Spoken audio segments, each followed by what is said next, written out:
Jazakumullahu khairan. Assalamualaikum warahmatullahi wabarakatuh. Alhamdulillah.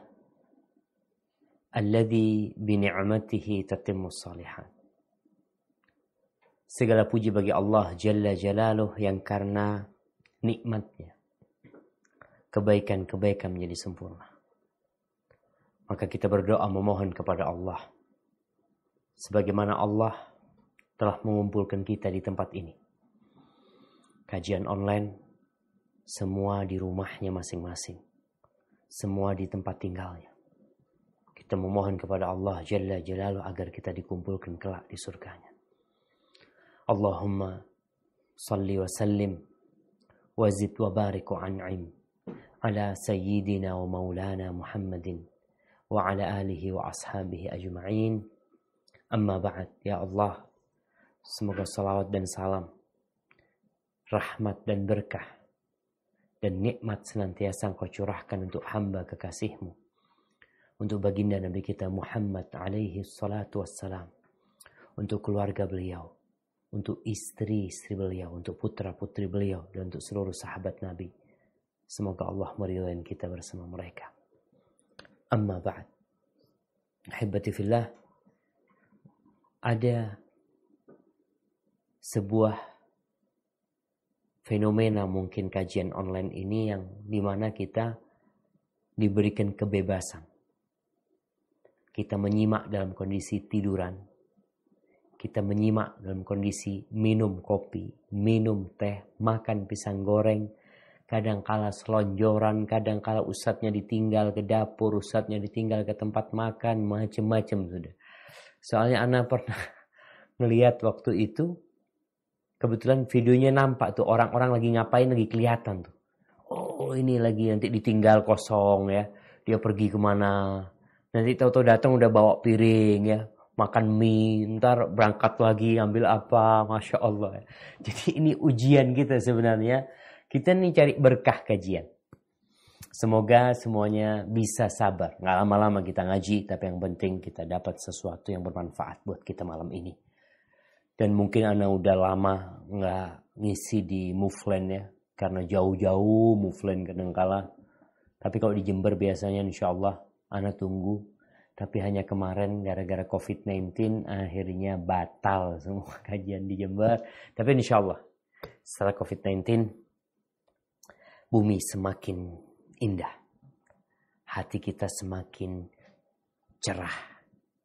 Dan iman kita semakin bertambah. Habibati fillah, kalau bicara berkorban. Apa sih yang mendorong orang itu untuk berkorban? Ada yang mengorbankan rumahnya.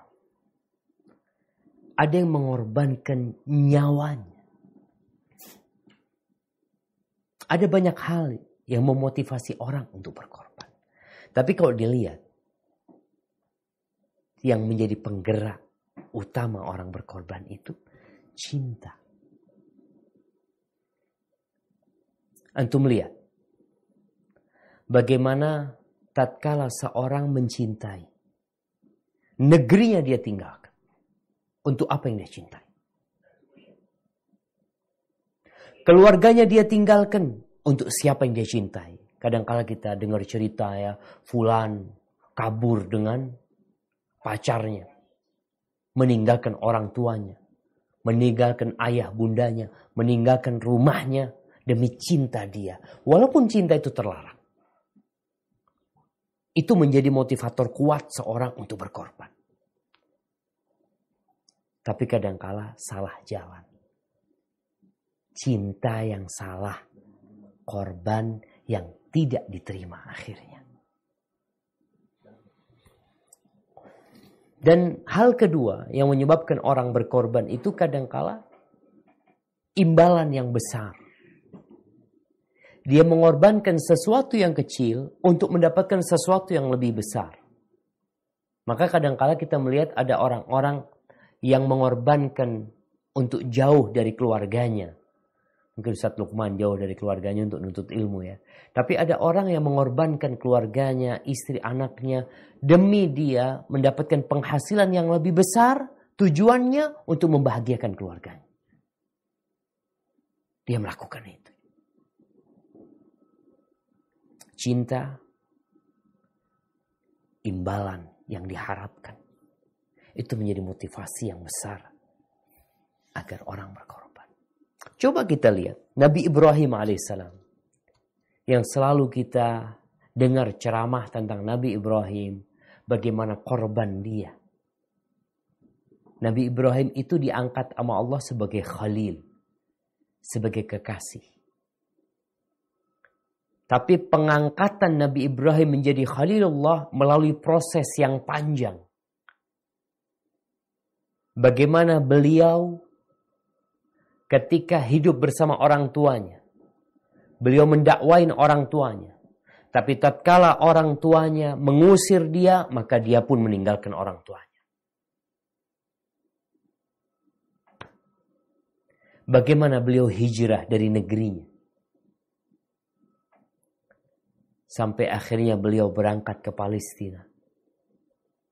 Nanti dari sana beliau pergi ke Mekah bersama istri dan anaknya.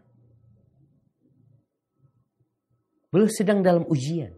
Siapkah beliau mengorbankan istrinya, mengorbankan anaknya demi kecintaan beliau kepada Allah Azza wa Jalla? Karena kalau bicara korban, ada sesuatu yang kita sukain, kita harus tinggalkan demi sesuatu yang lebih kita cintai. Akhirnya Nabi Ibrahim bawa tuh Hajar dan Ismail ke Mekah. Dan cerita akhirnya Nabi Ibrahim sukses, berhasil.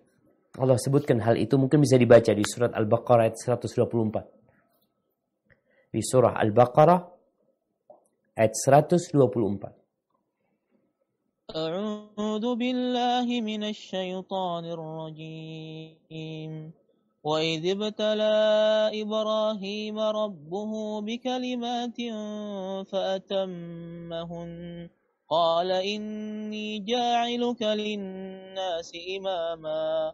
Qala wa min dhurriyyati. Qala la yanalu 'ahdiz zalimin. Yang artinya, dan ingatlah ketika Ibrahim diuji Tuhannya dengan beberapa kalimat, lalu dia melaksanakannya dengan sempurna. Dia Allah berfirman, sesungguhnya aku menjadikan engkau sebagai pemimpin bagi seluruh manusia. Dia Ibrahim berkata, dan juga dari anak cucuku. Allah berfirman, benar, tetapi janjiku tidak berlaku bagi orang-orang zalim. Masya Allah. Tuh. Allah menyebutkan bagaimana Nabi Ibrahim diuji dengan beberapa kalimat. Menghadapi orang tuanya. Ya, anak sayang sama orang tuanya. Tapi kalau dikasih dua pilihan, antara orang tua atau Allah, antara ibunda atau Allah Azza wa Jalla dan Rasulnya. Kadangkala kita dihadapkan dengan pilihan yang sulit. Maka di sini, untuknya engkau siap mengorbankan segala sesuatu. Nabi Ibrahim dibakar. Tapi beliau juga gak peduli. Beliau melihat api itu menyala-nyala. Beliau melihat bagaimana kobaran api membakar kayu-kayu yang dikumpulkan di sana dan orang-orang menjauh. Bagaimana hawa panas itu sampai kepadanya. Bagaimana beliau dilemparkan ke dalam sana. Tapi buat beliau tetap la ilaha illallah. Kalaupun nyawaku yang harus jadi korban, tapi aku tetap mengatakan la ilaha illallah. Dan bagaimana Nabi Ibrahim ketika dilemparkan ke api. Di riwayat datang Jibril menawarkan bantuan. Kata Ibrahim, amma ilaika fala. Kalau bicara aku butuh sama engkau enggak. Engkau makhluk, aku makhluk. Sama. Semua baru bisa berlaku tatkala sang pencipta mengizinkannya. Maka Ibrahim mengatakan, hasbunallah wa ni'mal wakil. Cukup Allah. Allah sebaik-baiknya penolong. Ditinggalkan semua yang ada di muka bumi ini. Malaikat-malaikat pun, siapapun dia tinggalkan, dia mengatakan hasbunallah wa ni'mal wakil. Cukup Allah. Apa yang terjadi? Allah mengatakan kepada api itu, ya nar, ya nar. Allah tidak mengirimkan angin atau badai yang mematikan itu api. Allah tidak menurunkan hujan yang mematikan itu api. Tapi Allah berfirman kepada api yang merupakan ciptaan Allah Azza wa Jalla. Allah mengatakan, ya nar, kuni bardan wa salaman ala Ibrahim. Jadilah engkau dingin dan keselamatan buat Nabi Ibrahim. Lulus Nabi Ibrahim. Apakah ujian itu selesai? Selama hayat masih dikandung badan. Cinta harus dibuktikan. Nabi Ibrahim berdoa. Tak henti-hentinya beliau memohon kepada Allah Azza wa Jalla. Beliau minta anak. Nih. Beliau minta anak sama Allah Azza wa Jalla. Sampai tua renta. Nabi, istrinya gak punya anak. Sampai akhirnya istrinya kesian sama Nabi Ibrahim alaihissalam. Istrinya dikasih budak, kasih hadiah sama Raja Mesir. Budak yang namanya Hajar. Lalu sama Sarah diberikan kepada Nabi Ibrahim alaihissalam. Maka nanti keluar anak di situ. Diuji Nabi Ibrahim alaihissalam. Bagaimana istrinya juga kecintaannya kepada Nabi Ibrahim alaihissalam. Dikasih anak. Coba kita baca firman Allah Subhanahu wa taala. Allah menceritakan hal ini ya. Di surah As-Saffat ayat 99 sampai ayat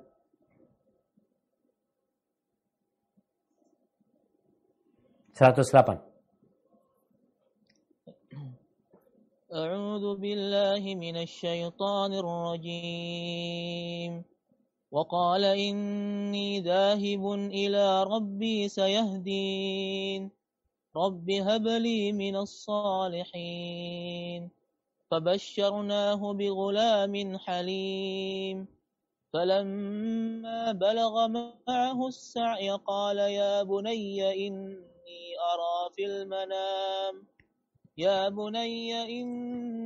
أرى في المنام أني أذبحك فانظر ماذا ترى قال يا أبت افعل ما تؤمر ستجدني إن شاء الله من الصابرين فلما أسلما وتله للجبين وناديناه أن يا إبراهيم قد صدقت الرؤيا إنا كذلك نجزي المحسنين إن هذا لهو البلاء المبين وفديناه بذبح عظيم وتركنا عليه في الآخرين.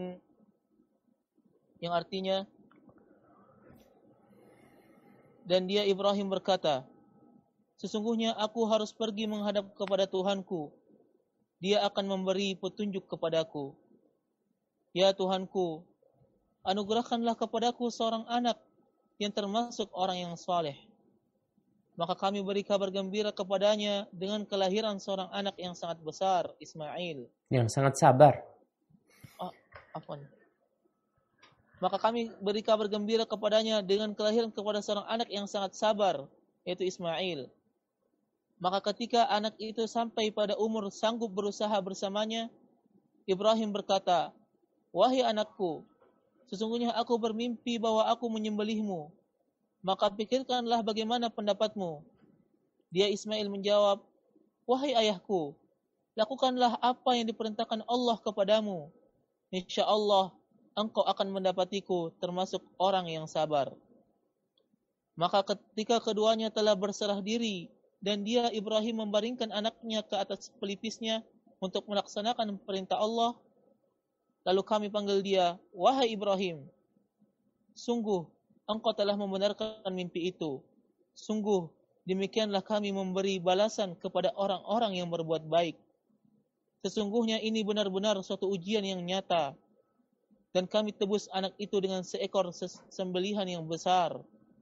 Dan kami abadikan untuk Ibrahim pujian di kalangan orang-orang yang datang kemudian. Barakallahu fikum. Nih, tiap tahun kita melihat bagaimana orang-orang mengenang Nabi Ibrahim alaihissalam. Nabi Ibrahim bukan menyembelih seekor kambing, domba dengan tanduknya yang besar. Bukan.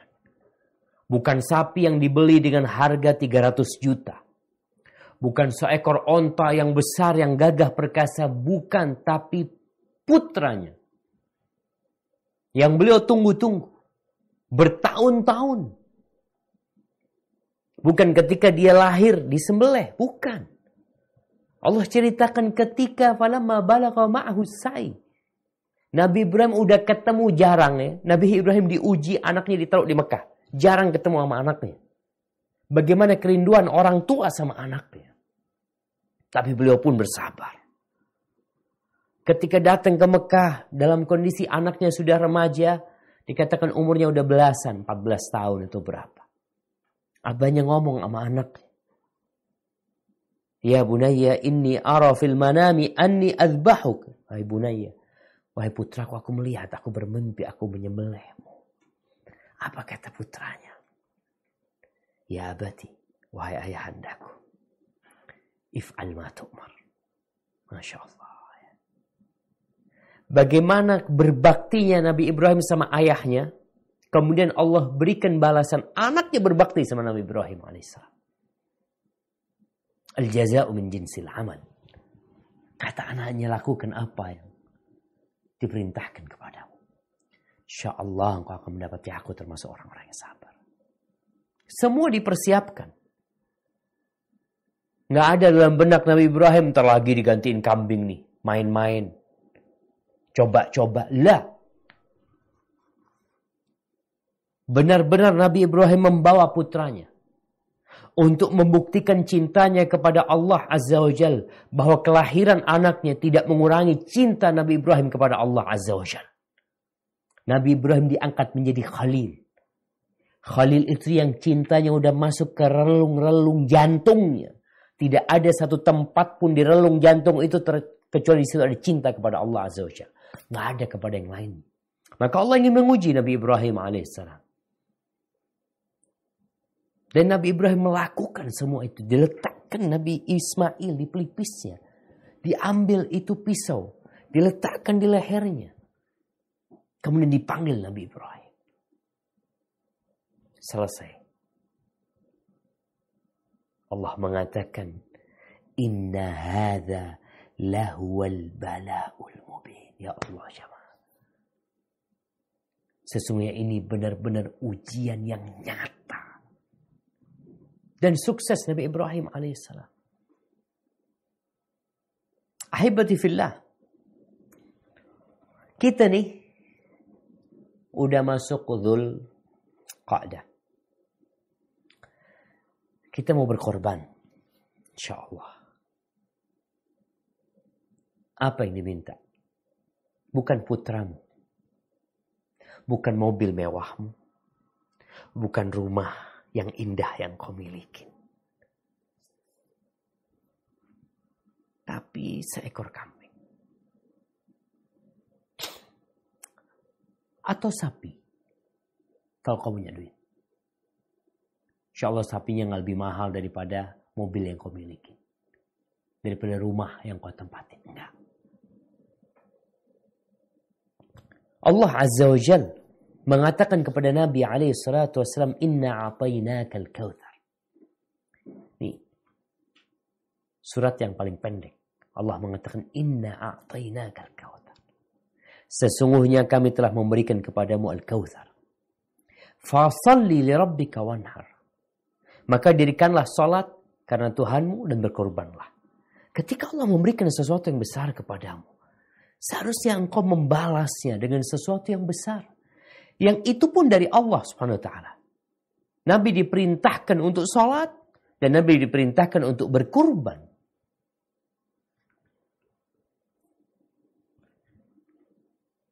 Kita tuh Kadangkala ya Anda mungkin termasuk kawan-kawan, saudara-saudara yang mungkin berat untuk berkorban. Itu karena lupa bahwa yang kita korbankan sebenarnya itu pemberian Allah. Dan itu Allah sedang menguji kita. Antum cinta sama harta antum atau cinta sama Allah? Baik. Antum lebih suka di muka bumi ini atau antum lebih suka di surga Allah Subhanahu wa taala? Maka di sini datang ujian. Ketika antum lebih berat kepada dunia, antum akan pilih kambing yang kurus. Antum mungkin membeli sesuatu yang mahal, antum lakukan. Tapi untuk berkorban, untuk surga antum pilih yang kurus. Antum pilih yang murah, antum pilih yang kecil. Tapi tatkala antum memandang ini semua nikmat dari Allah Azza wa Jal, aku pun milik Allah Subhanahu wa taala. Jangan hartaku, aku pun milik Allah Subhanahu wa taala. Kalau Allah minta, Allah ingin minta bukti kecintaanku kepadanya, aku siap mengorbankan jiwaku. Bagaimana kita lihat para sahabat Nabi yang pergi berjuang di jalan Allah Azza wa Jal, meninggalkan keluarganya, membawa nyawa, raga dan hartanya, pulang nggak bawa apa-apa.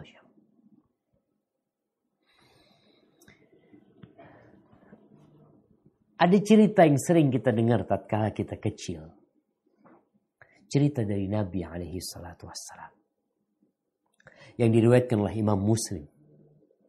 Tentang 3 orang dari Bani Israel. Kita akan lihat nih, antum termasuk yang mana nih? 1, 2, 3.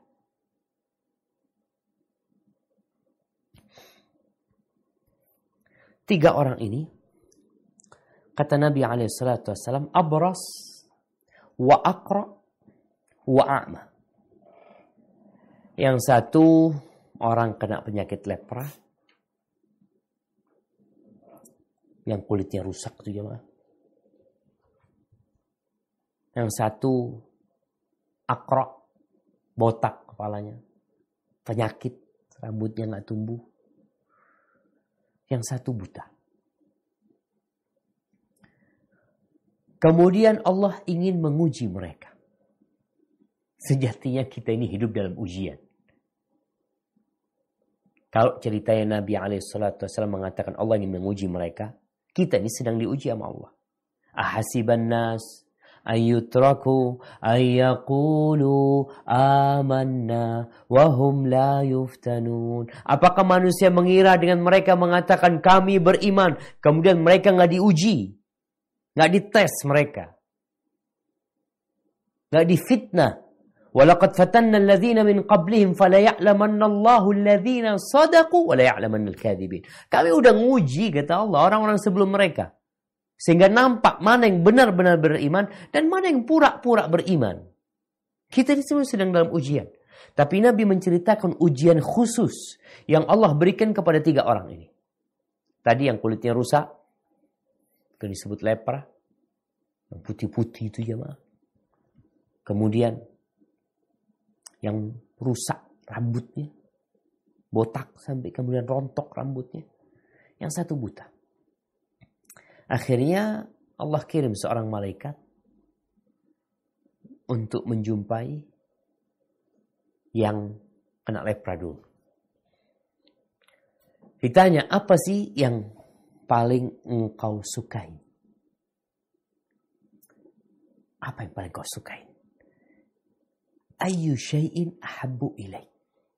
Apa yang sesuatu paling engkau cintai? Cinta. Qala launun hasan. Aku suka, aku mencintai kulit yang bagus. Wajildun hasan. Warnanya bagus. Kemudian kulitnya bagus. Wa yadhhab anni alladhi qadharani nas bihi. Kemudian hilang dariku penyakit yang menjijikkan orang. Yang orang akhirnya gak mau dekat sama aku. Itu yang aku inginkan. Famasahahu. Maka malaikat ini mengusap orang ini. Hilang penyakitnya. Dikasih kulit warna yang indah. Selesai? Belum. Ujian yang kedua. Fa ayyul mali ahabbu ilaik? Harta apa yang paling engkau cintai? Masa itu jemaah. Qala al-ibil aw al-baqar. Syakka Ishaq. Dia mengatakan onta atau sapi. Ishaq ragu yang mana yang disebutkan dalam hadis itu. Maka dia dikasih onta hamil. Fa'utiya naqatan asyra. Dikasih onta yang hamil. Lalu malaikat mengatakan, barakallahu laka fiha. Semoga Allah memberikan berkah kepadamu di satu ekor ini. Kemudian datanglah kepada yang tadi yang rusak rambut kepalanya. Ditanya, apa yang paling engkau cintai? Ujian itu cinta dengan cinta. Korban itu pun karena cinta untuk sesuatu yang lebih kita cintai. Qala sya'run hasan. Yang jelas aku ingin rambut yang indah. Wa yadhhab 'anil ladzi qad qadharani an-nas bih. Kemudian apa yang menjijikkan banyak orang itu hilang dari aku. Orang tuh enggak mau dekat sama dia. Jadi bukan sekedar botak biasa jemaah. Kalau orang botak biasa, ada botak tambah ganteng tuh orang. Tapi ini botak penyakitan, orang enggak suka, jijik orang sama dia. Jadi orang yang botak yang kemudian ada penyakit-penyakitnya di kepalanya. Famasahahu. Maka diusap sama malaikat ini, hilang tuh penyakitnya. Dikasih rambut yang bagus sekali. Tampan nih orang. Nggak berpenyakitan, jadi tampan. Ditanya lagi nih ujian yang kedua. Harta apa yang paling kau cintai? Nah, dia mengatakan, baqar awil ibil, sapi atau onta lah. Lalu dia dikasih baqaratan hamilan. Dikasih onta yang lagi hamil. Lalu malaikat mengatakan, barakallahu laka fiha. Semoga Allah memberkahimu di dalam sapi ini. Yang satu ini jadi banyak nih. Itu yang namanya berkah. Lalu yang ketiga datang kepada orang yang buta. Sama ditanya, apa yang paling kau cintai? Orang buta apa yang paling dicintai? Ini ingin lihat. Ayyuruddallah ilayya basari. Aku ingin Allah mengembalikan pandanganku. Fa'ubsir bihin nas. Sehingga aku bisa ngelihat lagi. Aku bisa memandang manusia. Maka diusap, dia bisa melihat. Fa'ayyul mali ahabbu ilaik. Harta apa yang paling kau cintai? Al-ghanam. Aku suka kambing, kata dia. Maka dikasih fa'u'tiya syatan walidan. Naqatan asyra au usyara. Naam. Kemudian baqarah hamilan. Yang ketiga yang buta dikasih kambing yang bunting. Masya Allah. Akhirnya orang ini diberkahin jemaah. Satu sapi, satu ontanya itu jadi satu lembah jemaah. Entah berapa tahun ya. Allah kasih tuh nikmat sama dia. Sampai untanya itu berkembang biak. Kata Nabi SAW, fakana lihada wadin minan ibil. Satu lembah isinya onta, yang ini satu lembah isinya sapi. Bukan 10 ekor, bukan 20 ekor. Satu lembah jemaah. Yang ini kasih satu lembah isinya kambing. Maka setelah bertahun-tahun, sekarang datang ujian. Ujian cinta.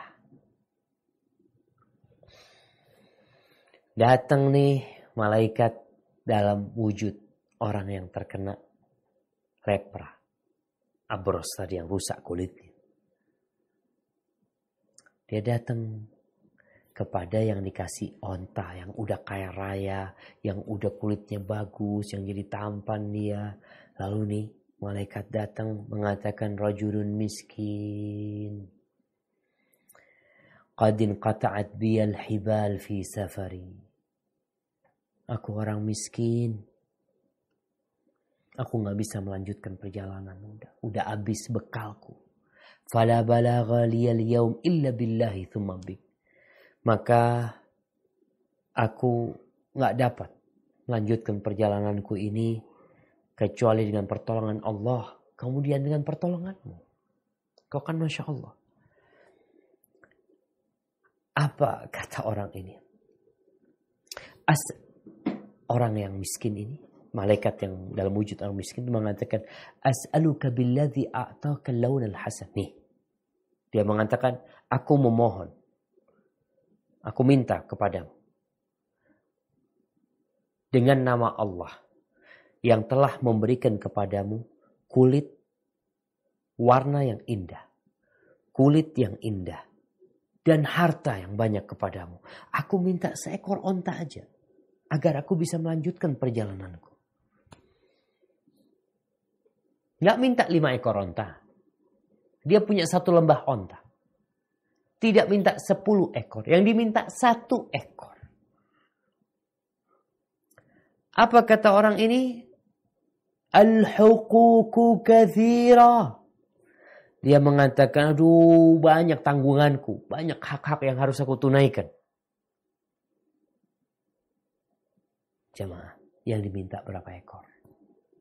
1. Dia berdalih banyak kebutuhan dia. Banyak urusan dia. Mungkin harus bayar ini, harus bayar ini. Banyak tanggungan dia pokoknya. Alasan. Nah. Faqala lahu. Akhirnya. Nih. Malaikat ini. Yang dalam wujud orang. Yang terkenal lepra seperti dia. Mengatakan. Ka'ani a'rifu. Kayaknya aku tahu sama kamu. Kayaknya aku tahu sama kau nih. Alam takun abras. Yakdharukan nas. Bukankah engkau pernah seperti aku. Abras. Kena kusta. Lepra. Lepra dan orang kemudian meninggalkan orang jijik kepadamu. Bukankah seperti itu engkau dulu? Faqiran fa'ataqallahu mal. Engkau juga dulu miskin, gak punya apa-apa. Lalu Allah yang kasih harta kepada. Nih, ketika orang lupa dengan nikmat Allah subhanahu wa ta'ala. Maka dia akan berat berbagi. Berat berkorban. Bukankah engkau dulu pernah seperti aku? Pernah kena penyakit. Engkau dulu miskin. Lalu Allah yang ngasih engkau harta. Apa kata orang ini? Diingatkan. Nggak mau ingat. Dia malah mengatakan, oh, innama warithu hadal mala kabiran an kabir. Oh, aku nih dapat harta kayak gini, warisan nih, turun-temurun. Bukan aku dulu miskin. Dia malu mau mengatakan dulu miskin. Orang ini kadang kala jamaah. Kalau, apa istilahnya? OKB, orang kaya baru. Itu jadi lupa dia. Kau dulu pernah miskin. Malu dia untuk menunjukkan dulu aku pernah miskin. Maka diingatkan, engkau dulu pernah miskin. Inilah kalau kita bicara berkorban. Ketika engkau pernah merasa dulu engkau nggak punya apa-apa. Sekarang engkau punya apa-apa. Engkau dulu miskin. Sekarang engkau kaya raya. Kenapa engkau nggak berkorban? Kenapa nggak bertambah korbanmu? Engkau bisa beli mobil dengan harga yang mahal. Lalu ketika disuruh berkorban, disuruh berbagi, dia mengatakan, oh banyak tanggungan. Engkau yang bikin tanggungan itu sendiri. Lalu diingatkan, gak mau ingat. Malah dia mengatakan, nah ini warisan turun-temurun. Oh, kata orang ini, in kunta kadziban. Kalau engkau dusta, fasayyarakallah ila ma kunta. Kalau engkau berdusta atas ucapanmu ini, semoga Allah menjadikan engkau, mengembalikan engkau kepada keadaanmu semula. Udah ditinggal nih. Lalu datang kepada yang kepalanya botak penyakitan. Dan dia datang menyerupai dirinya dulu. Seharusnya orang ingat. Ketika dia, ya Allah, ana dulu penyakitan kayak dia. Ya Allah, alhamdulillah ya Rabb. Ana dulu miskin kayak dia. Sekarang datang nih orang miskin. Dalam rupa dia dahulu ketika dia berpenyakitan. Lalu dia berkata. Mengatakan, ya dia jelaskan kondisinya. Aku kehabisan bekal dalam perjalanan nih. Aku nggak bisa melanjutkan perjalanan. Aku hanya berharap pertolongan Allah, kemudian pertolonganmu. Dia meminta, ya dengan yang telah memberikan kepadamu rambut yang indah, ya memberikan harta kepadamu. Tapi apa jawab orang yang botak ini? Dia mengatakan, oh ya Allah, kata dia, terlalu banyak tanggunganku. Gak mau ngasih dia. Lalu orang miskin ini mengatakan, kayaknya aku kenal sama kamu. Iya, kamu bukan yang dulu. Juga kayak aku gini nih, botak, penyakitan. Orang-orang jijik sama engkau dulu. Engkau dulu juga miskin. Kemudian Allah kasih harta kepadamu. Kata orang ini, wah enggak, aku nih dapat kayak gini nih, turun-temurun nih. Aku memang keturunan orang-orang kaya. Keturunan orang-orang yang rambutnya bagus. Ya, gak mau ngasih. Intinya dia gak mau ngasih. Tuh orang kalau lupa dengan apa yang Allah berikan, jadi pelit dia. Jadi bakhil dia. Gimana dia akan berkorban nyawanya? Minta seekor sapi aja orang ini. Satu ekor. Engkau punya selembah isinya sapi semuanya. Minta satu ekor. Nggak dikasih. Lalu orang miskin ini mengatakan, in kunta kadziban. Kalau engkau dusta. Fasayyarakallah ila ma kunta. Semoga Allah mengembalikan engkau seperti keadaan semula dulu.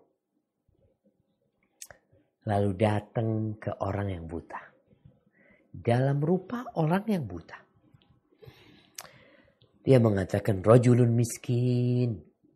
Inqata'at wabnu sabilin. Aku miskin dan aku ibnu sabil. Orang yang gak bisa melanjutkan perjalanan. Aku kayaknya gak bisa melanjutkan perjalanan hari ini kecuali dengan pertolongan Allah, kemudian pertolonganmu. Maka aku memohon kepadamu. As'aluka billadhi radda alaika basarak.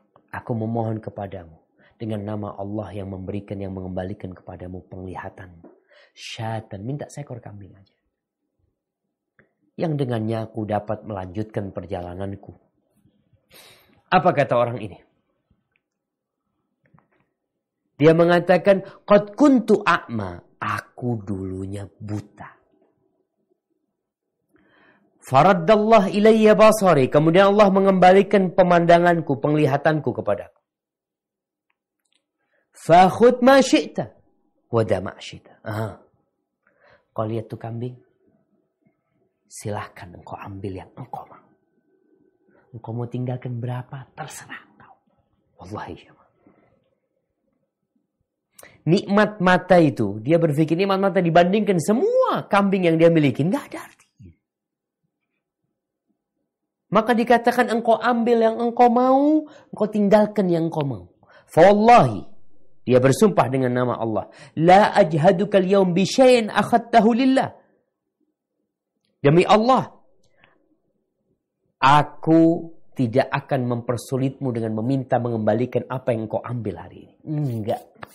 Untuk Allah silahkan kau ambil kau mau. Kenapa? Karena dia ingat dengan nikmat Allah.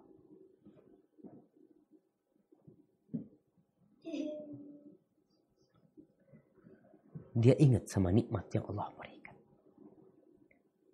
Semuanya dari Allah Azza wa Jalla. Kemudian malaikat ini mengatakan, amsik malak, ambil hartamu, pegang hartamu. Fa inna mabtulitum, kalian sedang diuji.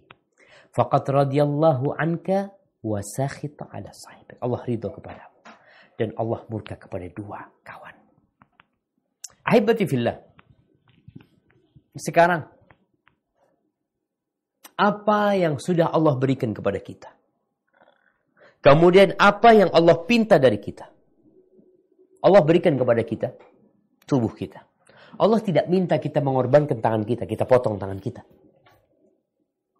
Telinga kita potong.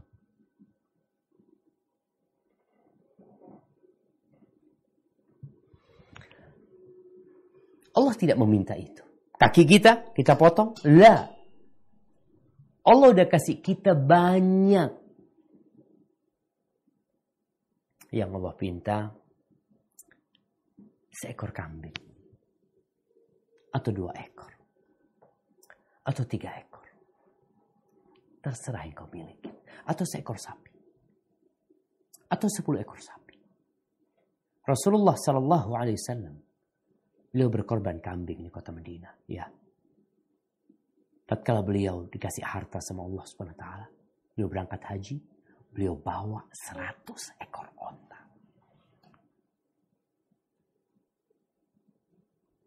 100 ekor.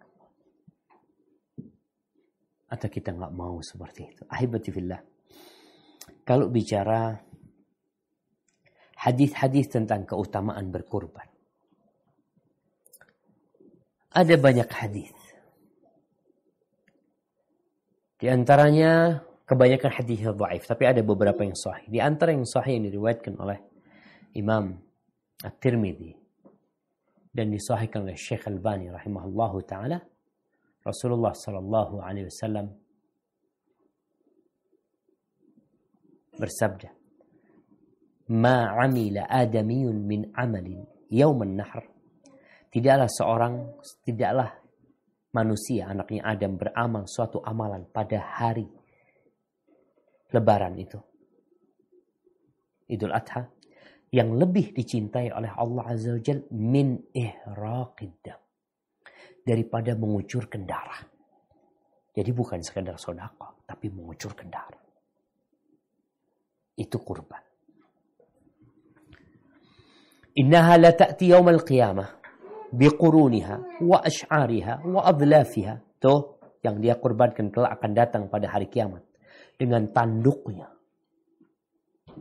dengan bulunya, dengan kuku kakinya, itu akan datang, akan berada di timbangan dia pada hari kiamat, akan memberatkan timbangan kebaikan dia.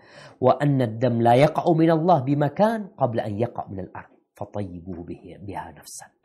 Dan darahnya itu akan mendapatkan kedudukan di sisi Allah Subhanahu wa taala. Akan Allah terima sebelum darah itu sampai ke tanah. Maka ketika kalian berkorban, gembiralah kalian.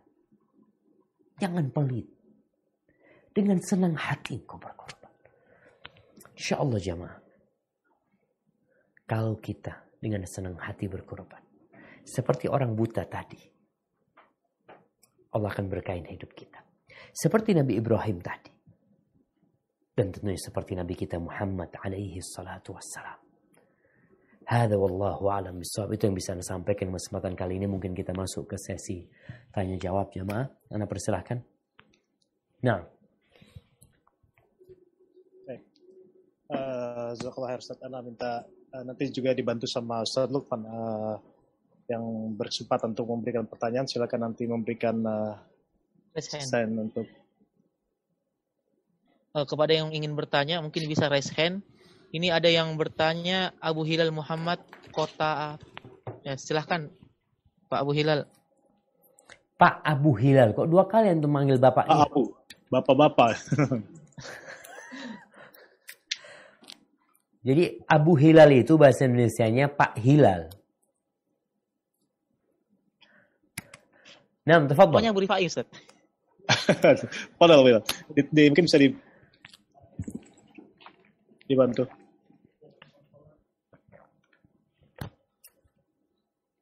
Enggak, ini soalnya tadi mic-nya itu dipilih sama adminnya itu. Tadi mic-nya nggak bisa dibuka. Coba dibukain kali sama admin.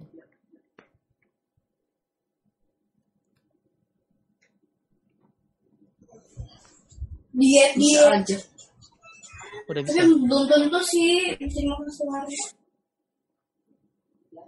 Atau mungkin Abu Hilalnya lagi nggak ada. Kita langsung yang kedua. Ini ada pertanyaan dari Dimas Abu Syafiq ya. Bisa mungkin Anda bantu bacakan. Siap. Ustadz, semoga Allah selalu menjaga Ustadz dan keluarga. Ana Dimas Abu Syafiq dari Jakarta mau bertanya kepada Ustadz. Jika kita ingin berkurban diniatkan atas nama ibu rahimahullah, apakah diperbolehkan Ustadz? Jazakumullah khairan.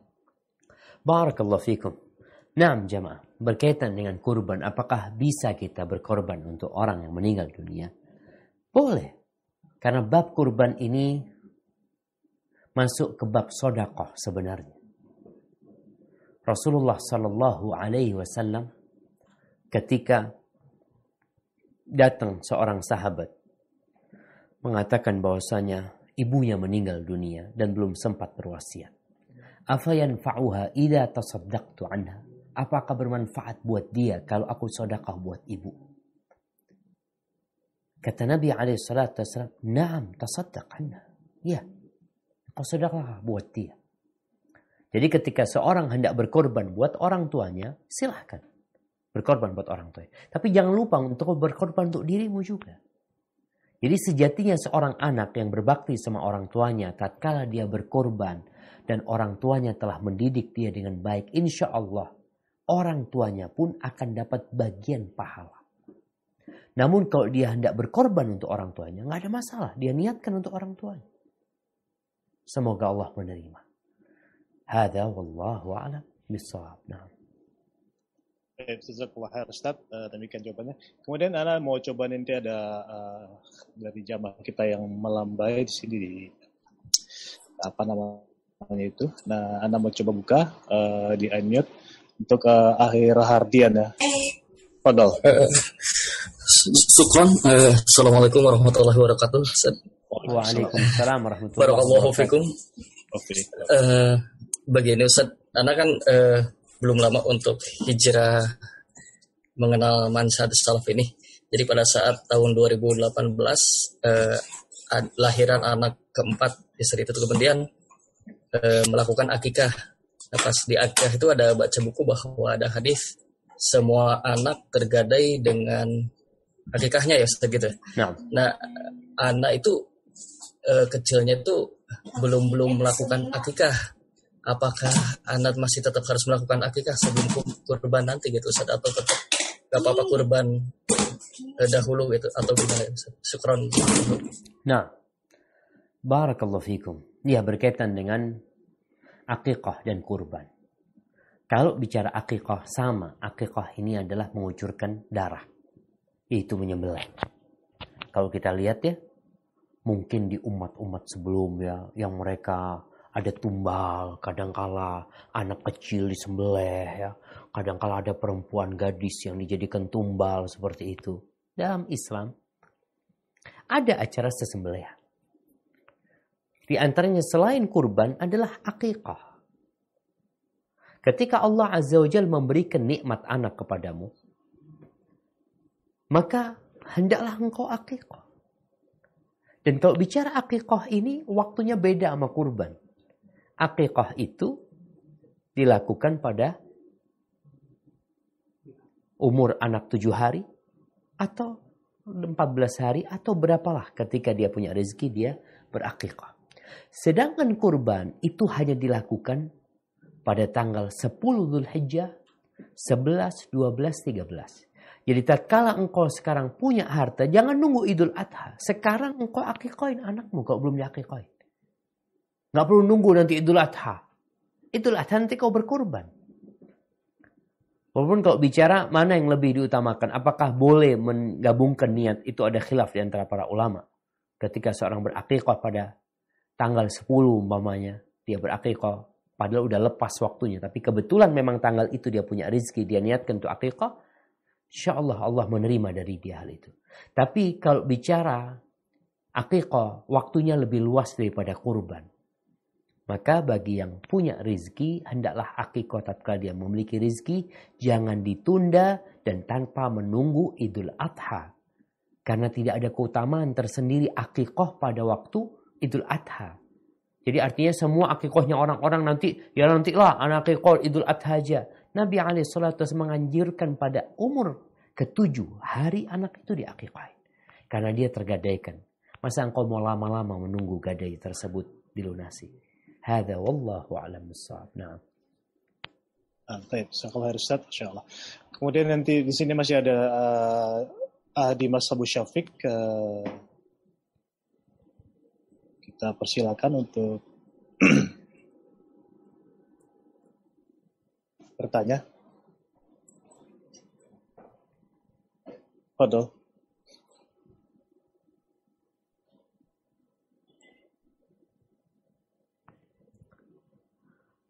Ada nggak orang? Ada, bebas mungkin bisa dibantu atau kita masuk ke pertanyaan berikutnya yang masuk lewat chat. Begini, Ustadz dari Aida Yuliana Sinta. Bismillah Ustadz, Afwan izin bertanya, apakah boleh berkurban juga diniatkan sebagai tanda syukur atas karunia, atas kehamilan? Karena di akhir Februari qadarullah keguguran, dan bulan ini alhamdulillah Allah dikaruniai lagi calon anak kembali. Jazakallah khair Ustadz atas jawaban. Barakallahu fikum. Nah, yang pertama kalau bicara kurban. Kurban itu pada tanggal 10, 11, 12, 13 tadi. Ada waktu yang sudah ditentukan. Kalau ada orang menyembelih sebelum sholat, itu pun tidak masuk kurban dia. Maka dagingnya ya daging, sesembelihannya sesembelihan daging lah untuk dimakan dagingnya. Kalau sekarang apakah boleh seorang itu bersyukur kepada Allah Subhanahu wa taala? Dia punya kayak orang yang hamil, dia ingin berbagi dengan orang-orang, ya silahkan, nggak ada masalah. Dia mau berbagi uang, mau berbagi makanan, atau dia mau potong kambing, dia mau masak yang enak, mau dikasihkan ke tetangga-tetangganya, tapi tidak masuk kurban. Karena kurban itu yang masuknya masuk daging aja, engkau hendak berbagi daging sama orang-orang. Jadi bentuk seorang bersyukur kepada Allah Subhanahu wa taala memang yang pertama dengan hatinya meyakini bahwasanya itu karunia ilahi tanpa ada usaha dari manusia, itu Allah murni yang memberikan kepada dia. Yang kedua, lisannya berzikir memuji Allah Jalla Jalaluh. Kemudian tiga, raganya berbuat perbuatan taat yang diridhoi oleh Allah SWT. Jadi tatkala orang mamanya hamil, kemudian dia, ya Allah aku hamil nih, aku kepingin potong kambing, aku mau bagi-bagi sama orang-orang, tafadhol. Tapi yang dibagi itu daging yang kau bukan berkorban. Engkau sedang berbagi daging. Engkau mau bikin makanan apa mamanya, atau engkau mau pesankan makanan kemudian dibagi sama tetangga, atau mau diundang orang-orang, yang Allah aku lagi bahagia banget ya karena kemarin keguguran, sekarang hamil lagi ya. Seperti itu nggak ada masalah. Ini sebagai bentuk syukur. Allah Azza wa Jalla mengatakan, wa amma bi ni'mati rabbika fahaddits. Dengan nikmat yang Allah berikan kepadamu, kau ceritakan. Salah satu menceritakannya dengan lisan kita dan dengan harta kita berbagi kepada fakir miskin umpamanya. Hadza wallahu a'lam bissawab. Jazakallahu khair Ustaz. Ini Hadimas sudah muncul ya tadi yang mau bertanya. Fadhil Hadimas, sana buka audionya.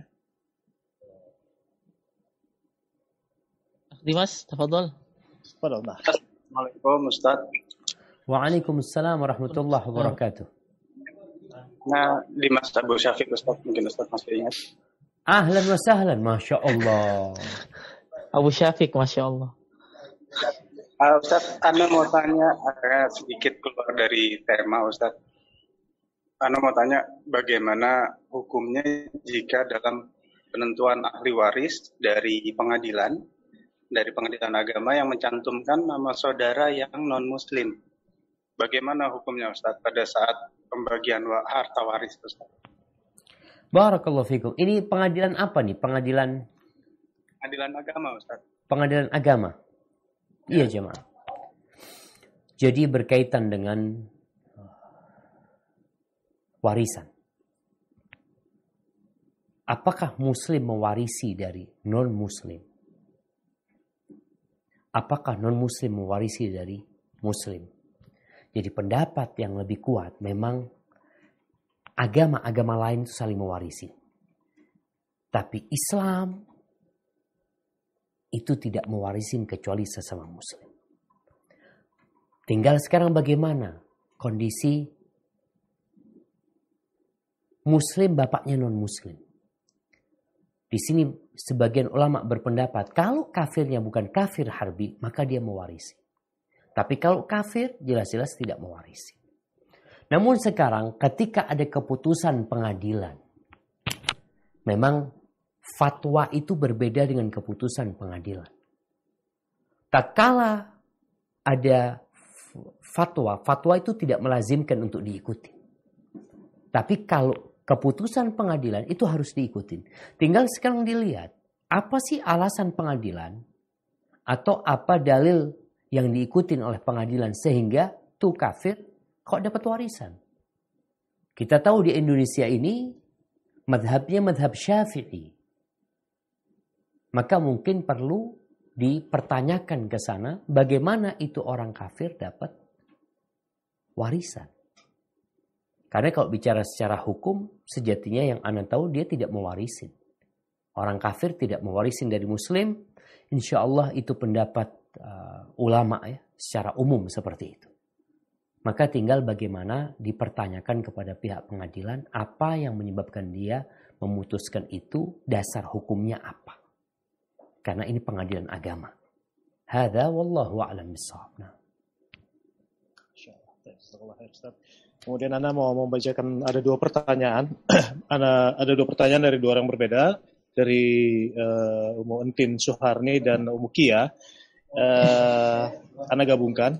Bismillah, boleh bertanya Ustadz, apa benar kalau berkurban atas nama suami, semua keluarga dapat pahala untuk istri dan anak-anaknya? Kalau yang berkurban hanya istri, itu hanya untuk istri saja pahalanya. Kemudian yang kedua, bolehkah berkurban dengan kambing atau domba yang betina? Dan mana yang baik? Syukran Ustaz. Barakallahu fikum. Nah jamaah, kalau bicara bolehkah? Kalau bicara suami, ya kalau suami kepala rumah tangga yang berkorban diniatkan buat satu keluarga, insya Allah dapat tuh pahalanya satu keluarga. Tapi ini artinya satu kambing itu cukup lah dibagi-bagi sama keluarga. Bukan berarti semuanya berkorban, enggak. Karena satu kambing ya untuk satu orang. Tapi ketika kepala keluarga yang menyembelih, dia berdoa, ya Allah ini buatku dan buat keluargaku. Semoga pahala itu didapat oleh keluarganya. Kalau bicara istri yang berkorban. Nah, ketika istri yang berkorban, ya dia untuk dia. Tinggal bagaimana, apakah seorang istri ketika dia berkorban, ya Allah aku ingin pahalanya juga dibagi-bagi sama keluarga dan anak-anakku. Semoga itu pun mereka akan mendapatkannya. Yang jelas ketika berkorban suami itu memang biasanya dia mengatakan ini buat aku dan buat keluargaku. Istri-istri Nabi berkorban. Mereka juga berkorban sendiri. Jadi ketika Rasulullah SAW berkorban, maka Nabi SAW di masa hidup beliau ketika beliau di Madinah, beliau tidak banyak harta. Sehingga beliau berkorban kadang-kala 1 ekor kambing, 2 ekor kambing ya untuk diri beliau dan untuk keluarga beliau. Setelah meninggalnya Nabi SAW, istri-istri Nabi mereka berkorban juga ya. Ada beberapa hadis dhaif yang menyebutkan bagaimana Nabi SAW menyuruh Aisyah untuk menyaksikan korbannya Aisyah radhiyallahu taala anha, korbannya dia sendiri. Tapi hadis itu dhaif. Wallahu a'lam bissawab ya. Kalau tadi dikatakan kalau kepala rumah tangga dia niatkan buat diri dia dan keluarganya insya Allah dapat. Gimana kalau istri? Apakah kalau dia umpamanya dia memotong untuk dia dan untuk keluarganya juga dapat? Semoga Allah SWT memberikan pahala kepada mereka. Wallahu a'lam bishawab. Adapun kalau bicara bolehkah berkorban kambing yang betina? Boleh aja. Nggak harus yang laki. Tapi yang lebih utama yang laki. Yang lebih utama yang bertanduk. Yang lebih utama yang gagah. Yang lebih utama yang gemuk gitu ya. Karena kalau bicara boleh nanti kita bicara ada kambing yang minimalis. Kambing minimalis itu ya kambing kurus, nggak terlalu kurus. Yang penting jangan sampai kurus sampai kelihatan sum-sumnya ya. Ya dia masih ada daging lah. Dia itu, iya kalau bicara minimalis ada batasan minimalis kambing itu. Insya Allah kalau antum nggak punya, antum bisa. Minimal domba, umurnya berapa? 6 bulan. Umurnya domba 6 bulan, Masya Allah. Kurus tapi tidak terlalu kurus, Ustaz. Alhamdulillah. Kemudian ya tanduknya nggak ada tanduknya, umpamanya. Boleh. Jadi ada batas minimalis. Tapi yang paling tidak, kita seorang muslim itu kalau mau berkorban yang paling indah lah. Karena sejatinya Rasul SAW mengatakan, "Fatayyibu biha nafsan." Hendaklah ketika engkau berkorban itu benar-benar senang gitu loh. Karena bukan masalah berat kambingnya, ketakwaanmu kepada Allah Subhanahu wa taala engkau buktikan, cintamu kepada Allah kau buktikan pada waktu itu. Hadza wallahu a'lam bissawab. Masya Allah, Jazakallah khair, Ustaz. Ini ada Umu dan Abu Dimas nih, Masya Allah. Nih, orang paling sering nongol di Muflan nih. Jember harusnya kita kumpul ya, Abu Dimas ya. Cuman, qadarullah, belum kesampean nih. Fadal Abu Dimas, untuk di-unmute.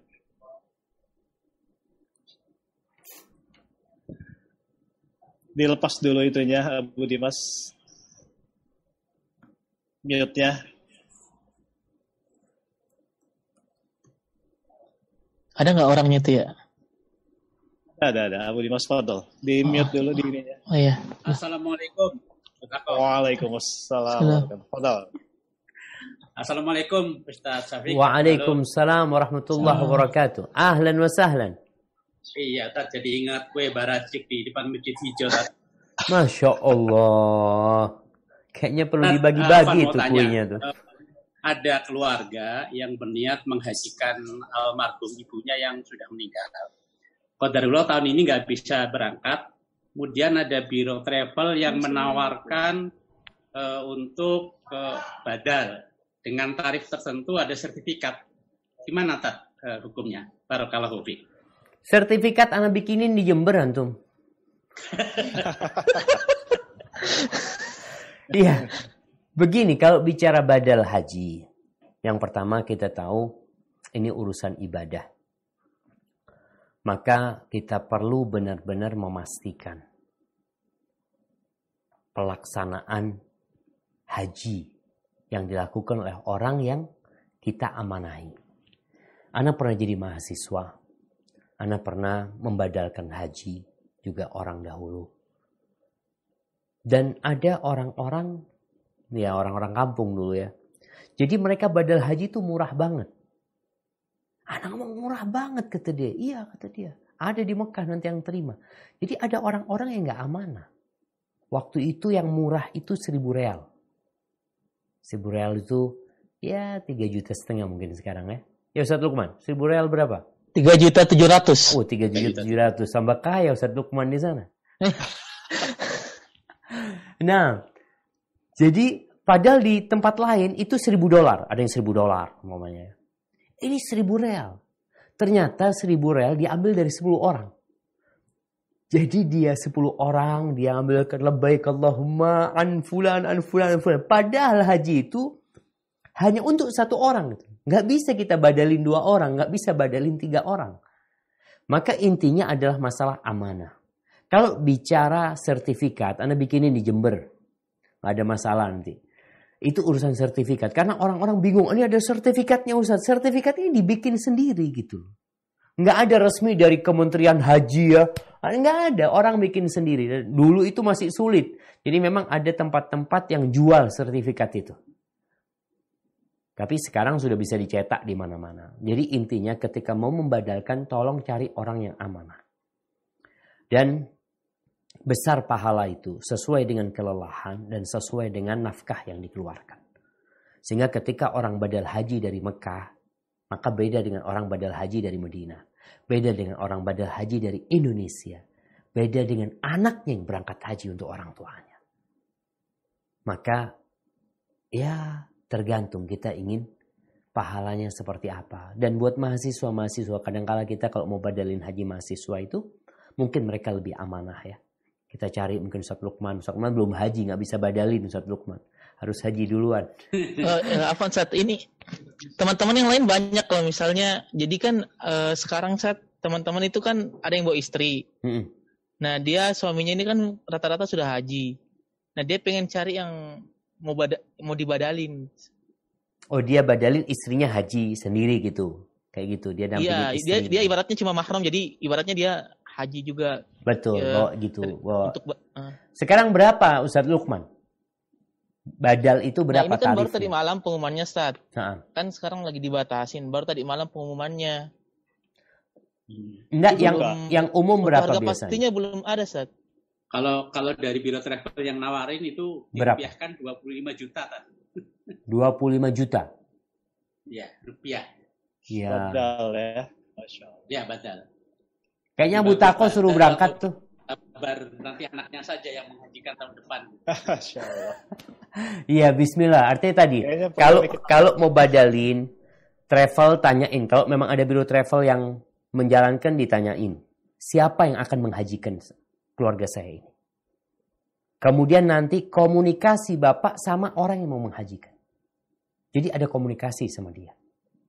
Jadi bukan akhirnya dilepas gitu. Makanya anak rasa kalau lewat mahasiswa yang ada di sana, yang memang kita tahu mereka belajar agama, hajinya nggak main-main, haji yang beneran itu insya Allah lebih mantep lah ya buat orang tuanya. Kalau bicara fulus itu bisa dicari lah. Mau 25 juta, mau 30 juta, Allah kasih ganti yang lebih baik nantinya. Hadza wallahu a'lam bishawab. Syukran tak barakallahu fiik. Masya Allah. Abu Dimas tinggal nanti hubungin Ustaz Lukman aja nanti ya. Kita yang ini nak. Iya, Abu bisa nego, harga bisa nego nanti. Kalau salam buat keluarga Abu Dimas semuanya. Ustaz nih ada jamaah offline yang masih ingin bertanya. Dari Ibu Maya ya. Assalamualaikum Ustaz, apakah jika dalam perjalanan hidup ini kita menghadapi dua pilihan, kemudian pilihan tersebut pada akhirnya kita harus memilih apa-apa yang akan mengantarkan kita kepada surga Allah. Apakah jika kita memilih pilihan tersebut, kita boleh berkeyakinan bahwa Allah akan memberikan kita kebaikan buat kehidupan kita di dunia dan akhirat tersebut karena pilihan tersebut? Gimana Abu Taqa? Jadi ada dua pilihan Ustaz, dia memilih kepada jalan yang mendekatkan pada jalan surga. Nah, apakah boleh berkeyakinan dengan pilihannya itu, dia itu akan mendapatkan, Allah akan memberikan kebaikan atas pilihan tersebut. Demikian Ustaz. Ini agak bingung anak ini. Iya. Mungkin ada contohnya, Ibu Maya bisa kasih contoh gitu loh. Saya mungkin Ibu Maya melambai mungkin bisa masuk ke Ustaz. Supaya jawabannya sesuai dengan pertanyaan gitu ya. Atau kita tunggu ya, biar Bu Maya nanti muncul dulu. Betul. Kita lanjut soal kita lanjut dengan pertanyaan yang lain. Ustaz Lukman mungkin ada yang dilihat yang bisa untuk dikondisikan untuk bertanya. Jamaluddin Al-Garuti ya, Fadol ya.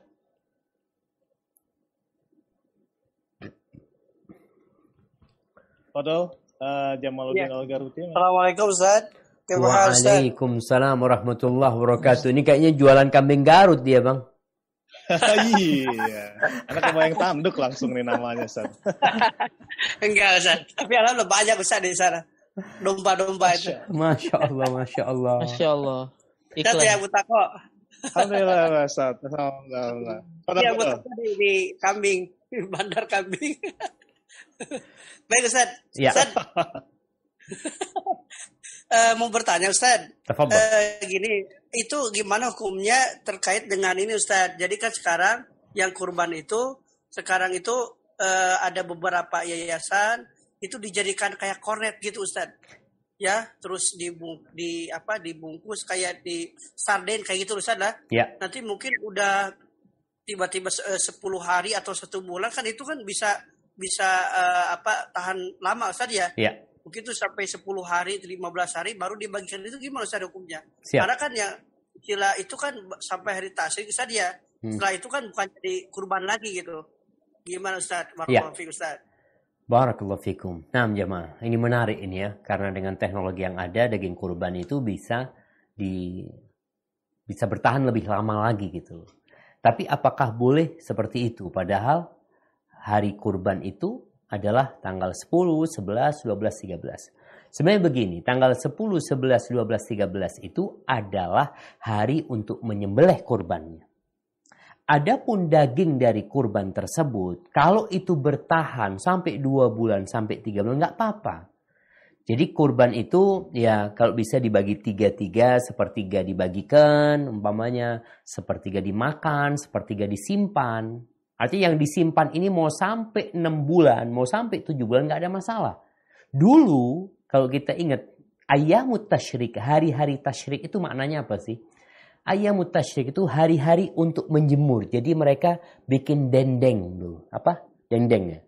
Mereka jemur. Kalau sekarang ada kulkas, ada tadi dibikin taruh di kaleng ya. Kalau dulu itu dijemur. Sehingga makanannya itu bisa bertahan sampai sebulan, 2 bulan, 3 bulan. Sampai sekarang pun ada di Indonesia mungkin ya, yang bikin dendeng. Jadi nggak ada masalah.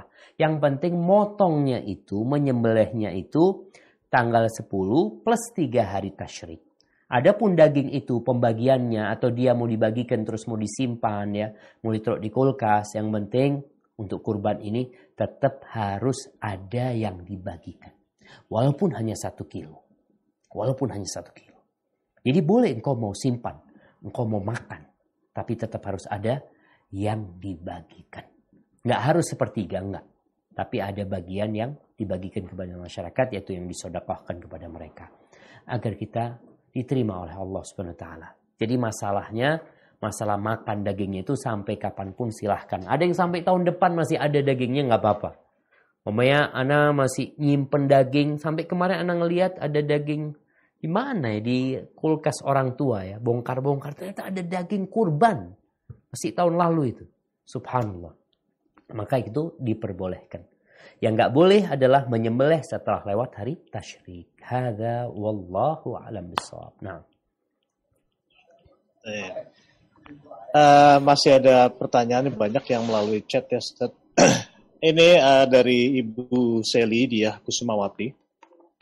Bila bertanya, Afwan Pak Ustadz, saya mau nanya, apa benar kalau kurban sapi harus ada 7 nama yang berkurban? Hampir tiap tahun kadang saya berdebat dengan ibu saya. Kalau versi suami saya tidak perlu sebut nama, sebut saja nama keluarga bapak, Fulana. Sedangkan ibu saya selalu kekeh harus ada 7 nama. Bagaimana ini Ustadz? Iya jemaah, kalau bicara sapi itu untuk 7 orang. Artinya kalau disebutkan di sana itu 7 orang dengan namanya ini korbannya fulan, itu Allah udah tahu. Ketika disebut bismillah, Allahu Akbar untuk mereka yang berkorban, maka sah korban tersebut. Tanpa harus disebutkan nama-namanya. Tapi ketika mau disebutkan namanya, nggak ada masalah dia sebut. Allahumma an fulan, wa fulan, wa fulan, wa fulan, wa fulan, kemudian disembelih korbannya. Jadi bicara 7 ekor sapi atau bicara kambing pun, ketika yang berkorban mengatakan bismillah Allahu Akbar, yang jelas ini untuk fulan yang berkorban, kan insya Allah fulan sampai kepada fulan pahalanya, walaupun hanya sebagai penyembelihnya. Yang berkorban bukan ana, fulan yang kirim itu kambing, dan Allah tahu fulan itu yang beli kambing dan dia berkorban. Fulan ini cuma menyembelihkan. Jadi pahalanya bukan ketika fulan bismillah Allahu Akbar, oh jadi pahalanya milik fulan. Ya enggak lah. Untuk yang menyembelih tentunya seperti itu. Jadi untuk ketika orang berkorban, mamanya tadi bicara ini keluarganya fulan ya, dan Allah sudah tahu jumlah keluarganya 7 atau 5 orang pun. Artinya sapi itu maksimal 7 orang. Kalau 3 orang akhirnya korban sapi, nggak ada masalah. 3 orang berkorban seekor sapi. Bismillah Allahu Akbar. Tapi ketika dia mau menyebutkan an fulan wa fulan wa fulan, silahkan, nggak ada masalah yang seperti itu. Hada wallahu a'lam bishawab. Ini ada 2 pertanyaan yang ada gabung Ustaz ya, dari Ibu Rini Mudafa dan dari beberapa yang lain menyangkut berkurban dengan hutang. Assalamualaikum warahmatullahi wabarakatuh. Ustaz, bolehkah berkurban tapi mungkin bayar DP dulu, kemudian pembayarnya setelah lewat hari tasyrik Ustaz? Kemudian ada juga yang bertanya bagaimana berkurban tapi berhutang pada Ustaz. Barakallahu fikum. Ahibati fillah. Allah Azza wa Jalla mengatakan la yukallifullahu nafsan illa wus'aha. Allah tidak membebani hambanya kecuali sesuai dengan kemampuan dia. Nggak mungkin di atas kemampuan dia. Dan dalam beragama ini kita nggak boleh berlebih-lebihan. Terus bagaimana sekarang? Ketika orang berhutang untuk berkorban. Kalau bicara boleh saja. Asalkan dia punya sesuatu yang bisa dia gunakan untuk membayar. Dia punya aset. Karena kita tahu hutang ini termasuk hal yang berat. Ketika engkau mati meninggalkan hutang dan ahli warismu tidak membayarkannya, maka sulit bagi dirimu untuk masuk surga.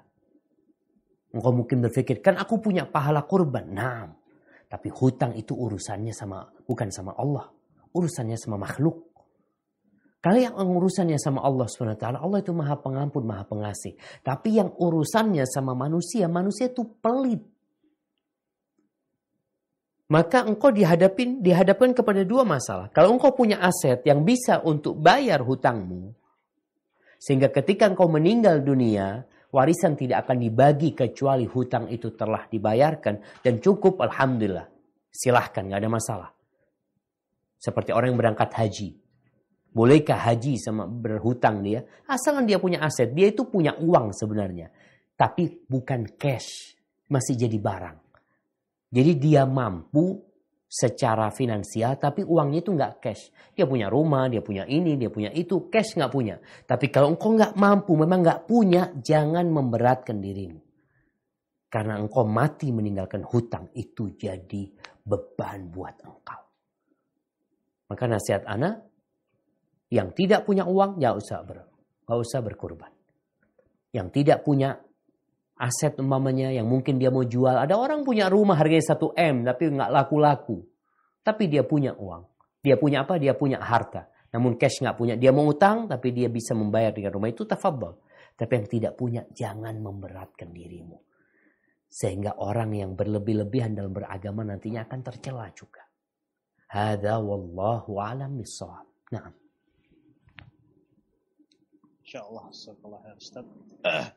Ini Ibu Maya tadi memperjelas lagi pertanyaan Ustaz Afwan. Maksudnya demikian. Dia sudah memilih jalan yang mendekat kepada surga. Tapi masih bolehkah dia berharap untuk kehidupan di dunia ini? Artinya sudah memilih jalan untuk yang mendekat ke jalan surga, tapi masih boleh nggak kita berharap kebaikan untuk dunia ini? Demikian, Ustaz. Ya, barakallahu fikum. Begini jemaah. Kita hidup di dunia. Doa kita, Rabbana atina fid dunya hasanah wa fil akhirati hasanah wa qina adzabannar. Kita meminta kepada Allah kebaikan di dunia, kebaikan di akhirat, dan diselamatkan dari api neraka. Kalau bicara seorang beramal, beribadah untuk akhirat dia, dunia akan ikut. Karena sejatinya Allah itu menjanjikan kehidupan yang baik buat orang yang beramal soleh. Man amila salihan min dzakarin aw untha wa huwa mu'minun falanuhyiyannahu hayatan thayyibah. Barang siapa yang beramal soleh, laki-laki wanita, dalam kondisi dia beriman, kami akan berikan kehidupan yang baik buat dia. Tapi kalau engkau beramal, beribadah untuk mendapatkan kebahagiaan di dunia, maka ini yang bermasalah. Engkau beramal untuk mendapatkan dunia.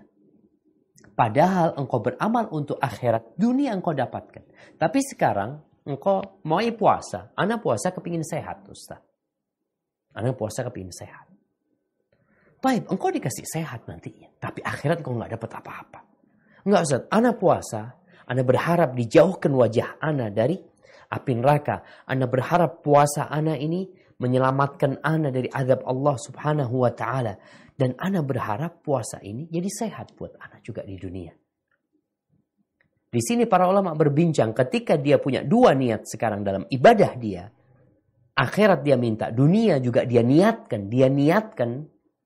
Maka pahala akhirat dia tidak sesempurna kalau dia cuma ingin akhirat saja. Kalau dia ingin dunia saja, ikhlas lillahi ta'ala, dia puasa ikhlas lillahi ta'ala, tapi dia ingin sehat, tidak ingin dia pahala akhirat, maka dia dapat sehat, akhirat nggak dapat apa-apa. Jadi ketika engkau beramal, beribadah, berharapkan dunia, maka engkau dapat dunia, kau dikasih. Tapi engkau berharap akhirat, Allah kasih akhirat, dunia ikut. Tapi engkau berharap dunia, dan engkau juga niatkan untuk engkau berniat akhirat, tapi engkau juga niat untuk dunia, maka akan terbagi jadi dua. Maka sejatinya ketika engkau berharap akhirat, ambisimu adalah akhirat, dunia akan ikut. Kalau bicara doamu, enggak ana berdoa ingin bahagia di dunia, tafadhol. Ana bekerja, kepingin ana nyaman hidup di dunia, silahkan. Tapi dalam amalan ibadahmu, khusus Allah dan untuk akhirat. Hada wallahu a'lam bissawab. Masya Allah, alhamdulillah. Bisa dipahami apa enggak? Ada pertanyaan dari teman-teman dari Lumajang, Ustaz. Lumajang suruh ke rumah aja lah mereka lah. suruh nyebrang aja Ustaz ya, datang aja ke rumah Ustaz ya. Tapi Ustaz, jadi begini, ini juga jadi pertanyaan beberapa teman di sini yang melakukan panitia kurban lah Ustaz ya, panitia kurban. Jadi dalam menyelenggarakannya itu kan nanti ada kemasan ya, selain hewan, kemudian ada kemasan di packing, kemudian diberikan kepada yang mau disalurkan ya. Nah itu boleh tidak pengadaan peralatannya seperti plastik atau bungkus daging, biaya transportasinya dan lain-lain itu diambil dari donatur, artinya mereka open donasi. Demikian Ustaz. Barakallahu fikum. Jadi open donasi bukan diambil dari hewan kurban. Bukan dari yang sayyibul kurban, tidak dibebankan kepada sayyibul kurban, tetapi di open donasi. Iya. Barakallahu fikum. Begini jemaah, sebenarnya kalau kita bicara kurban, ketika kita umumkan kepada masyarakat, kita perlu ada transparansi. Kalau bicara kita, mamanya harga kambing, harga domba 3 juta, itu sudah masuk, apa istilahnya? Masuk biaya operasional. Dari mulai bungkusnya, ongkos kirimnya nanti, bayar penyembelihnya. Jadi udah masuk ke sana. Jadi harga dombanya itu mungkin tidak 3 juta. Harga dombanya itu ya mungkin 2,5 juta. Yang 500 itu untuk biaya operasional. Jadi harus ada transparansi. Yang kedua, kalau memang kita ingin full, enggak. Kita mau cari donatur lain. Jadi mau bagi-bagi pahala. Jadi mungkin teman-teman yang nggak bisa berkorban, paling nggak dia bisa beli kreseknya. Jadi dia dapat pahala kreseknya. Yang satu mungkin kita buat beli packingnya atau apalah. Jadi kalau kita mau buka donasi, open donasi untuk perlengkapan kurban, nggak ada masalah. Jadi orang-orang yang memang mungkin nggak bisa berkorban, tapi dia pasti dapatlah sedikit pahala dari kurban tersebut ya. Insya Allah Allah akan berikan kepada mereka. Jadi ini nggak ada masalah. Seperti mau buka bersama juga. Ada orang-orang yang anak-anak nggak bisa kasih isinya buka. Tapi anak kasih kotaknya aja untuk berbuka. Kotaknya nggak dimakan. Nggak ada orang makan kotaknya. Tapi itu juga berpengaruh kepada isi makanan yang ada di dalamnya. Maka nggak ada masalah. Tapi yang jelas harus ada transparansi. Apalagi uangnya umat ya. Jangan kita akhirnya berenak-enakan dengan uangnya umat ini. Hada wallahu a'lam bishawab. Abu Tako, kayaknya ini masuk pertanyaan terakhir nih. Jember udah malam nih Abu Tako. Siap. Sama Ustaz, sini udah malam tapi terang Ustaz. Di lampu Ustaz. Antum kayaknya masih siang terus di pantai situ. Ini ada program kurban Ustaz untuk tahun ini. Insya Allah tetap kita kurban walaupun mahasiswa kita pulangkan semua ya. Kita tetap buka kurban tapi untuk masyarakat sekitar. Kalau dulu kan memang untuk mahasiswa juga. Tapi karena mahasiswa pada dipulangin, kita khususkan buat masyarakat sekitar insya Allah. Artinya tetap dibuka insya Allah ya. Bismillah lah. Kalau antum mau kirim domba. Nah, ini ada pertanyaan. Ya. Nggak apa-apa kirim domba. Kalau mau kirim domba ke Jember. Kirim domba. Domba di sana udah jadi tawas Ustaz. Jangan-jangan katanya kata Zubair. Nah, saat ini ada pertanyaan terakhir Ustaz ya. Pertanyaan yang basic sekali tapi banyak yang memang belum memahami. Apakah hukum berkurban ini wajib atau sunnah? Kemudian apakah ada yang berkata kalau satu domba itu lebih baik daripada sapi yang dibagi 7? Barakallahu fikum. Nah, iya jemaah. Kalau bicara apakah hukum berkurban? Jadi ada khilaf di antara para ulama. Bagi orang yang mampu. Bagi orang yang memiliki kelebihan harta. Kemudian dia tidak berkorban. Ada ancaman buat dia. Gak usah dekat-dekat tempat sholat kita. Ini menunjukkan bahwasanya dia mendekati wajib. Walaupun tidak sampai wajib umpamanya. Tapi ketika engkau memiliki kelebihan harta, maka seharusnya engkau berkorban. Jadi pendapat yang lebih kuat mungkin nggak wajib. Tapi itu bukti cinta. Jadi kalau dari tadi kita berbicara dari awal ya bagaimana seorang seharusnya membuktikan cinta dia. Allah itu nggak minta kepadamu harta yang banyak. Ya Allah minta 1 ekor kambing kau korbankan. Atau 1 ekor sapi kau korbankan. Jadi kalau pendapat apakah wajib atau tidak mungkin Anda melihat yang mengatakan tidak wajib kuat. Tapi mendekati kepada wajib. Baik. Adapun apakah 1 ekor kambing itu lebih baik daripada sapi yang dibagi 7? Ada khilaf di antara para ulama ini. Masalah yang seperti ini. 1 ekor sapi apakah lebih utama daripada 1 ekor kambing? Itu pun terjadi khilaf di antara mereka. Satu orang ana mau berkorban sapi atau kambing nih. Namun ana lihat ada unsur lain mungkin yang perlu dipikirkan. Kadangkala kita berkorban seekor kambing. Kalau kita sendirian berkorban seekor kambing. Tapi kalau kita lihat, ana lihat kalau berkorban seekor kambing, Ustaz, orang-orang nggak makan daging kambing, Ustaz. Jadi kalau kita potong kambing, memang intinya bukan dagingnya sebenarnya. Allah tidak menerima dagingnya, Allah tidak menerima darahnya. Allah menerima ketakwaan kita. Jadi ketika seorang berkorban seekor sapi, manfaatnya mungkin lebih banyak buat orang. Semoga itu ada kelebihan di sana. Tapi kalau dia mau seekor kambing, atau 7 orang mau 7 ekor kambing, ahlan wa sahlan, tafadhal. Itu jadi mulia juga buat engkau insya Allah. Ketika manfaatnya banyak buat masyarakat. Jadi memang kalau bicara mana yang lebih utama antara 1 ekor kambing dengan 1 ekor sapi yang dibagi oleh 7, masalah ini ada khilaf di antara para ulama. Memang banyak yang mengatakan 1 ekor kambing lebih utama daripada 1 ekor sapi yang dibagi 7. Wallahu a'lam bishawab.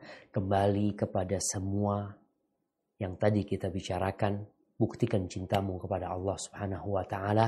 Apa yang hendak engkau korbankan. Kalau engkau punya kelebihan harta, jangan 7 ekor sapi dibagi 7. Tapi jangan 1 ekor sapi dibagi 7. Tapi engkau korban 7 ekor sapi atas namamu sendiri. 7 ekor sapi atas nama siapa? Fadhalu jamaah. Ingat Rasul SAW membawa 100 ekor onta ketika beliau berhaji. Hada wallahu a'lam bishawab. Itu Abu Taqwa mungkin yang bisa Anda sampaikan pada kesempatan kali ini. Kurang lebihnya Anda mohon maaf. Anda kembalikan kepada pembawa acara. Anda persilahkan. Barakallahu fikum.